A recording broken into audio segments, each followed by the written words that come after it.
everyone, it's the BA Your English Coach. Alors aujourd'hui, nous allons voir deux verbes encore en français qui se prononcent presque de la même façon, mais qui ont des prononciations différentes. Et ces deux verbes-là aussi, il faut savoir qu'ils ont des sens différents. Mais leur prononciation pose énormément de problèmes aux francophones, comme nous surtout. Alors, il faut voir ces deux verbes. Le premier verbe, c'est le verbe to rain. To rain, c'est le verbe pleuvoir en français. Il faut savoir que c'est un verbe impersonnel, c'est-à-dire qu'il se conjugue tout simplement avec la troisième personne du singulier. Par exemple, il pleut, c'est tout simplement ça. It's raining, or it rains. It's raining, il est en train de pleuvoir, ou encore il pleut actuellement. It's raining. Alors, to rain s'écrit avec R-A-I-N. To rain. It's raining. Il est en train de pleuvoir. Alors, l'autre verbe qui est le deuxième verbe, c'est le verbe to run. To run est différent de to rain, qui s'écrit R-U-N. To run.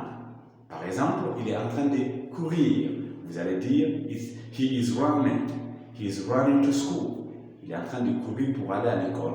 He is running to school. Mais l'autre, c'est rain. It's raining. Il est en train de pleuvoir. Mais he is running, c'est un verbe qu'il faut savoir qu'il se conjugue aussi avec tous les pronoms personnels, différemment à l'autre, qui se conjugue avec la troisième personne du singulier surtout. It's raining. Mais avec le verbe to run, on peut conjuguer ça avec tous les pronoms personnels parce que ça veut dire le verbe courir. To run. Par exemple, il est en train de courir. He is running. Or he's running.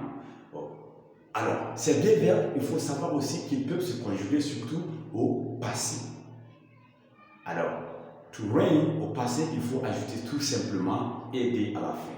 Ça devient rained. It rained yesterday a lot. Il a beaucoup plu hier.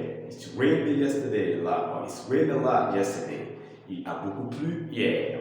Mais pour conjuguer le verbe to run, qui est le verbe courir, au passé, il faut tout simplement mettre AN. Voilà, ça devient ran. He ran yesterday. Il a couru hier.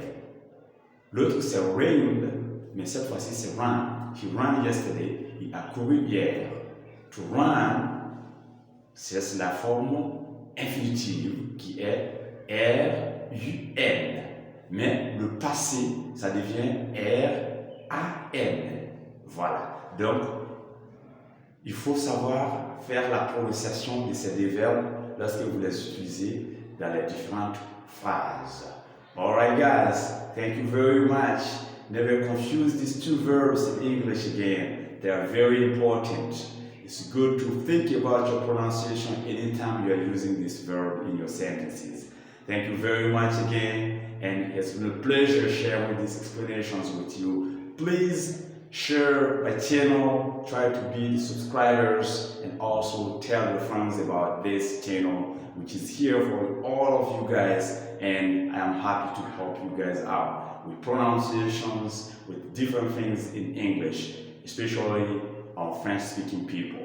Thank you very much, and it's BA Your English Coach. All right, bye.